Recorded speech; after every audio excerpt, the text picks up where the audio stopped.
Olá, irmãos, a paz do Senhor Jesus. Meu nome é Luiz Shimoyama, eu moro no Japão há mais de 7 anos e no vídeo de hoje eu vou falar sobre sacrifícios espirituais. Em um vídeo que eu já gravei, eu mostrei o que significa sacrifícios espirituais no sentido de sacrifício contínuo. Eu expliquei sobre Daniel 9, 7 passos, e mostrei o que significa sacrifício contínuo, tanto na Antiga Aliança como na Nova Aliança. E expliquei que sacrifício contínuo que vai ser tirado na metade da semana, Deus não está falando de coisas literais, mas Deus está falando de coisas espirituais.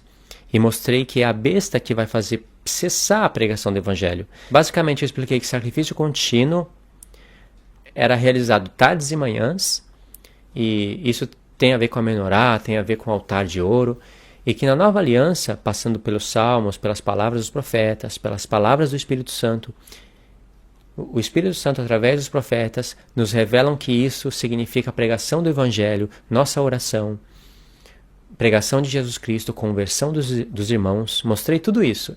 E tudo isso vai ser tirado pela besta. Mas eu não falei sobre Pedro. No final do vídeo, eu prometi que ia fazer um vídeo falando de Pedro, como Pedro entendia essas coisas. Se você entende sobre as duas casas de Israel, esse vídeo vai ficar melhor ainda para você. Se você não entende, já vai dar para entender alguma coisa nesse sentido, né?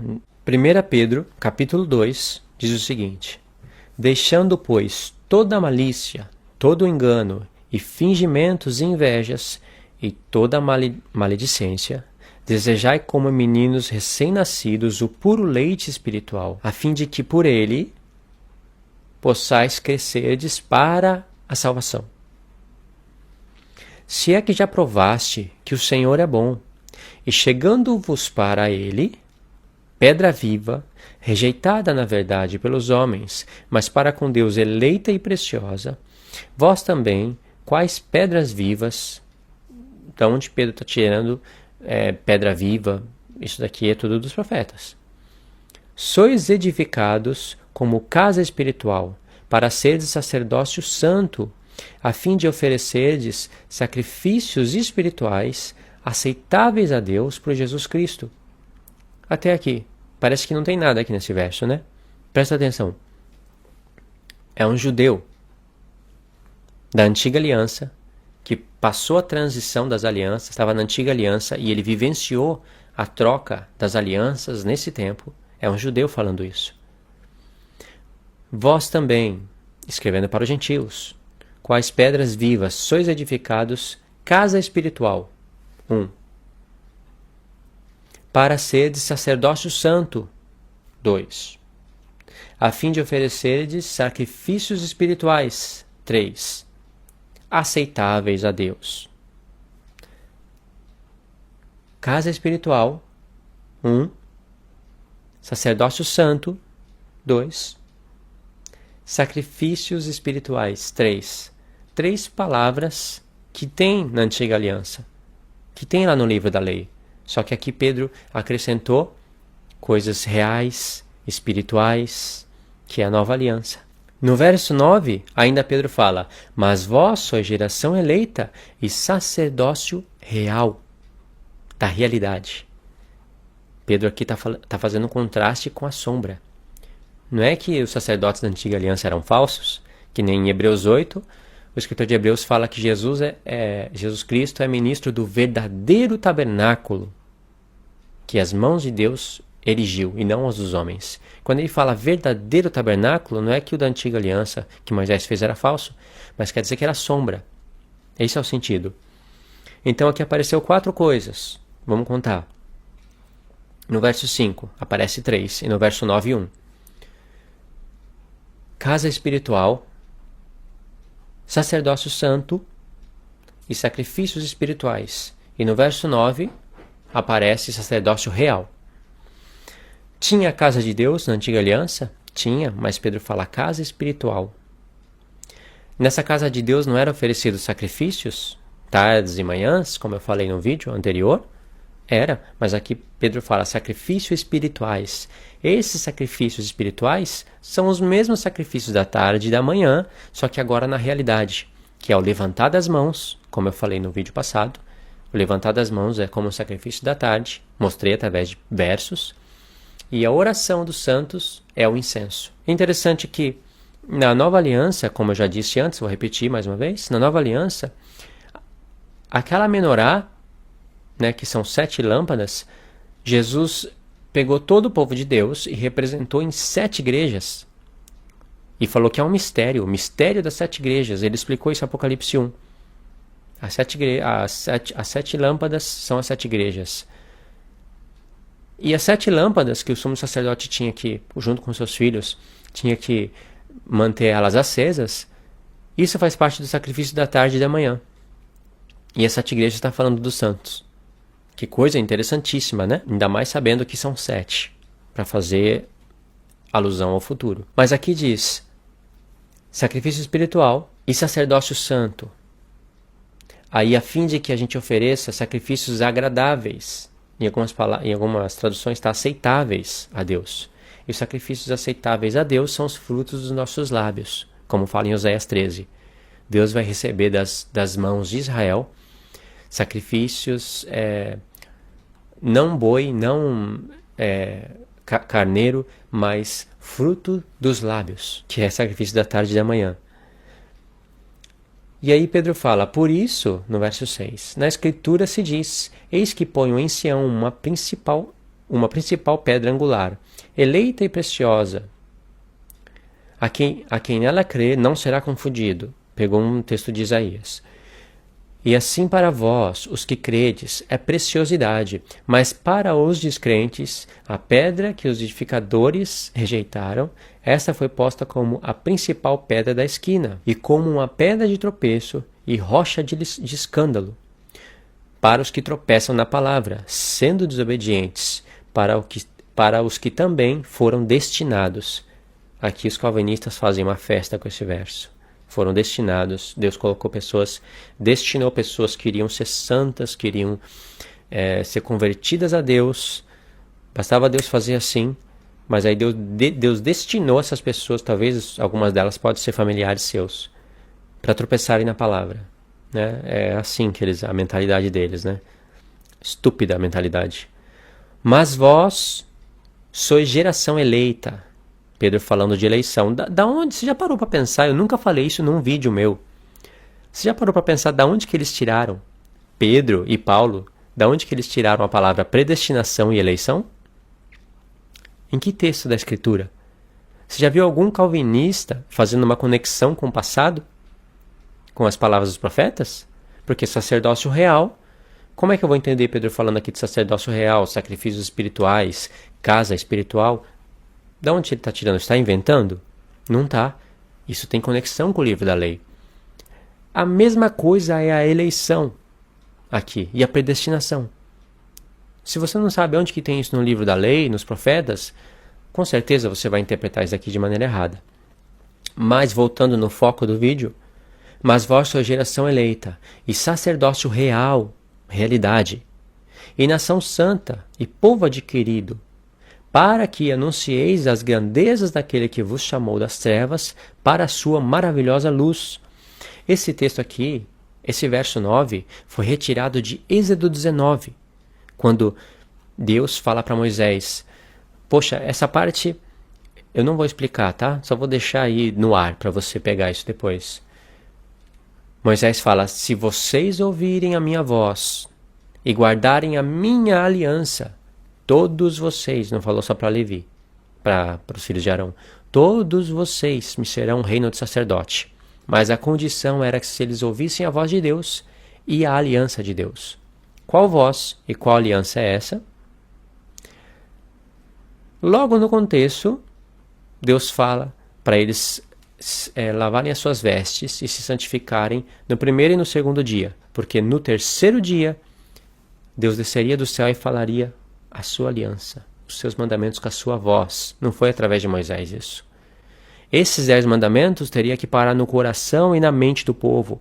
Esses 10 mandamentos, quando ele é estudado, comparado mandamento com mandamento, e contextualizado, tipo, por que Deus falou com a sua voz esses mandamentos se não foi por intermédio de Moisés? Por que que foi parar em tábuas de pedra e não no coração do homem? Na nova aliança, Deus fala de escrever no coração do homem, mas na antiga aliança foi parar em tábuas de pedra. Por que que foi parar numa arca da aliança? Por que que a arca da aliança foi parar dentro de um local onde era separado por um véu? Quando você entende tudo isso, você está entendendo os 10 mandamentos. E os 10 mandamentos colocados na mente do homem faz uma reprogramação mental, né? Uma reprogramação mental na mente do homem, cuja mente reprogramada muda todas as atitudes do corpo e faz você entender os mistérios de Deus da antiga aliança. É um conjunto de informações que está nos 10 mandamentos. Não é só gravar os 10 mandamentos e sair repetindo eles. E a condição para Israel se tornar um reino de sacerdote era ouvir a voz de Deus e a aliança. Mas a voz de Deus foi parar em coração duro como pedra, acabou sendo a aliança de Deus, mas em pedra, dentro de uma arca da aliança, onde por cima se fazia propiciação pelos pecados. Se você assistiu o meu vídeo Tabernáculo do Testemunho, eu vou explicar passo a passo sobre isso. E Pedro pegou aquilo lá no passado e está aplicando aqui na nova aliança. Vocês são o sacerdote real. Sacerdotes reais. Praticamente Pedro está falando, vocês têm os mandamentos de Deus gravados na mente, cujos mandamentos na mente, no coração, isso quer dizer, sendo entendido, muda todas as atitudes do corpo, fazendo que o nosso corpo produza boas obras para a salvação. Mas para isso tem que ter uma luta, porque o pecado ainda habita em nós. Então é a luta da carne contra o espírito. É o que Paulo explica em Romanos, em Gálatas. Pedro está falando isso aqui, mas por outro ângulo. Pedro está falando, vocês são essa geração de coisas reais e espirituais a Deus. Aí vem o mistério das duas casas. Verso 10. Logo após ele ter dito isso, olha o mistério das duas casas. Vós, que em outra hora nem erais povo, mas agora sois povo de Deus. Vós que não tinhais alcançado misericórdia, e agora tendes alcançado misericórdia. Se fosse no hebraico, a palavra povo é ami, e a palavra misericórdia é ruamá. Aqui tem loami e lohuamá, que está em Oséias. Da onde Pedro tirou que, falando, vocês não eram povo, mas agora são povo.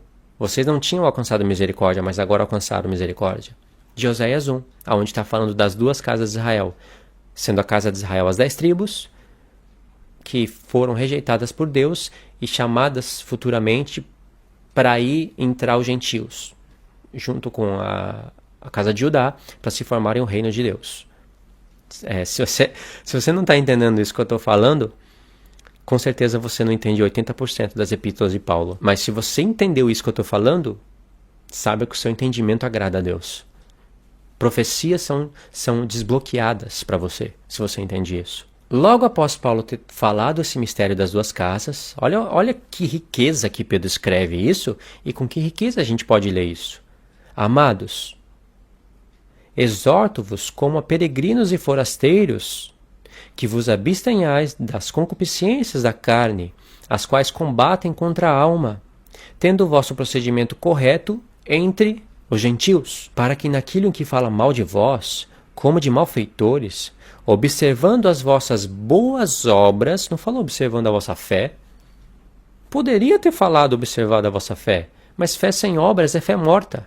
Observando as vossas boas obras, glorifiquem a Deus no dia da visitação. Você viu como que eu falei? Está tudo conectado com isso? Boas obras, elas só podem serem, eu não sei se eu vou conseguir tirar essas palavras agora, elas só podem serem manifestadas quando há um Espírito Santo no homem, e esse Espírito Santo escreve os mandamentos de Deus na mente do homem. Os mandamentos de Deus sendo escritos na sua mente não é um passe de mágica. Deus vai fazer uma pessoa que que roubava não rouba mais, que matava não mata mais, que dava falso testemunho não dá mais falso testemunho, que cobiçava não cobiça mais, e isso é uma luta constante. Quando eu tenho a oportunidade de cobiçar e não cobiço, porque eu luto contra isso, é o Espírito de Deus em mim. E quando eu estou fazendo isso, eu estou agindo por fé, porque eu tenho fé que se fazendo isso, eu vou estar andando no caminho de Deus. caminhando para a vida eterna. Mas se eu tenho a oportunidade de cobiçar e sempre vivo na cobiça, eu estou entristecendo o Espírito Santo e a minha fé não é verdadeira. É claro que há um tempo de transição para cada pessoa. Se você pecar e se arrepender, Jesus está como sumo sacerdote. A partir de 1844, Jesus está como sumo sacerdote. É que em 1844 Jesus não estava no Santo dos Santos. No tempo de Estevão, Jesus entrou. Aí Jesus entrou no Santo dos Santos, porque lá é o lugar mais sagrado, né, onde está o trono de Deus. E aí ele ficou em pé, à destra de Deus, mas ele não pôde nem sentar. Ele ficou em pé, depois que Estevão morreu. Aí o pai teve que falar, agora pode se retirar daqui, né? Você vai ficar lá no segundo compartimento e em 1844 você volta. Mas pai, eu tenho que agir como sumo sacerdote. E o Salmo 110? Eu tenho que estar à sua destra, até que os inimigos sejam... Vai. Mas pai, o Salmo... Fora. Mas pai, o Salmo 110...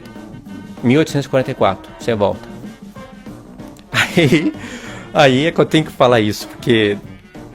Incrível a mentalidade dos adventistas. E aí você vê... Os 10 mandamentos na nossa mente faz uma reprogramação mental na nossa mente se a gente atenta para os 10 mandamentos com o contexto do livro da lei. Sabendo de tudo isso, a gente começa uma luta contra a nossa carne. E Pedro fala aqui, ó.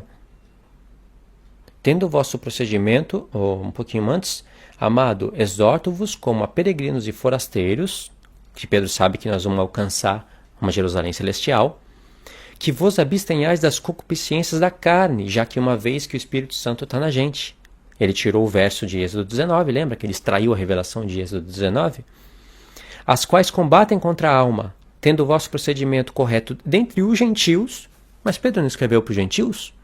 Como é que ele fala para os gentios terem os seus procedimentos corretos dentre os gentios? Não.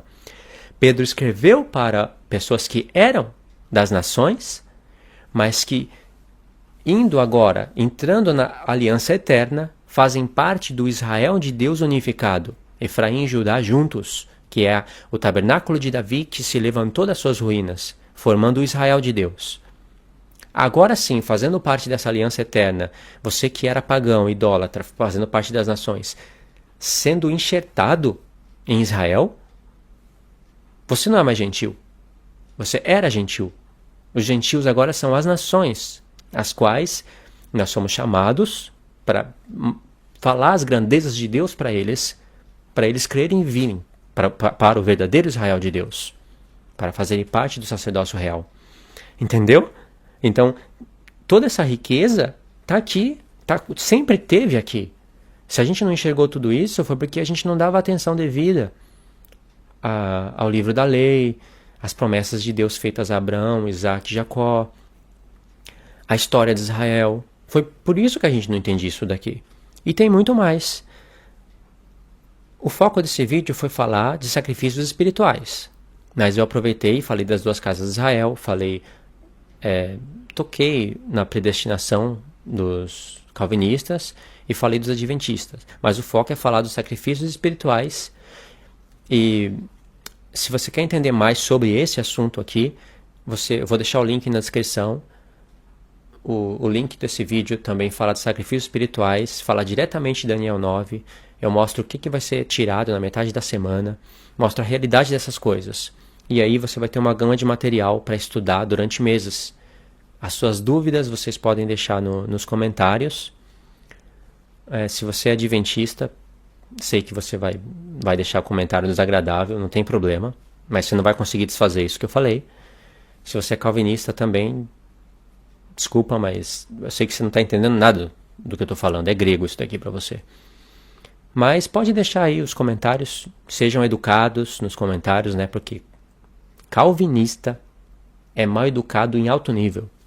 Nunca vi pessoa para ser tão mal educada como calvinista, né? E a pergunta é interessante, eu respondo essa pessoa. Às vezes eu fico meia hora escrevendo só para uma pessoa. Escrevendo só para uma pessoa. Aí agora eu tive a ideia de quando eu estou escrevendo para uma pessoa e eu vejo que o assunto é interessante, eu faço o assunto de uma maneira que dá para outras pessoas lerem. Aí eu vou e posto no Facebook. Falo, tava conversando com o irmão que está muito interessado nas escrituras e agora eu quero compartilhar com vocês o que eu falei com ele. E aí já serve para um monte de pessoas lerem. Assim foi o que eu bolei para que seja mais produtivo as minhas respostas e o meu tempo, ok? Então espero que vocês tenham entendido essa minha explicação final agora e o vídeo também, e que vocês possam compartilhar isso. Pode deixar os comentários, sinalize o vídeo com um joinha, porque isso ajuda também. E se achou o vídeo interessante, né, creio que deve ter achado, compartilha no Face, em algum lugar onde eu vi que muitas pessoas estão se achegando no meu canal por causa de que irmãos estão compartilhando. Cada irmão está compartilhando o vídeo em algum lugar, e através desses irmãos fazendo isso, pessoas estão vindo até de outros países, sabe? Eu conheci o seu vídeo através de um irmão que compartilhou tal. Tá vendo como isso é importante? A pessoa acabou conhecendo do outro lado do mundo um estudo e a pessoa ficou muito interessada. Então, cada vez que você compartilha o vídeo, você vai estar ajudando o canal, vai estar ajudando outras pessoas a conhecer o estudo. E compartilhar, a gente compartilha tanta coisa, né? Então, é isso que eu peço para vocês, né? Assim como tenho que gastar algum tempo para responder, para analisar alguns vídeos, aí eu peço isso para vocês, ajudem a compartilhar os vídeos, ok? Então fiquem na paz de Cristo e até o próximo vídeo.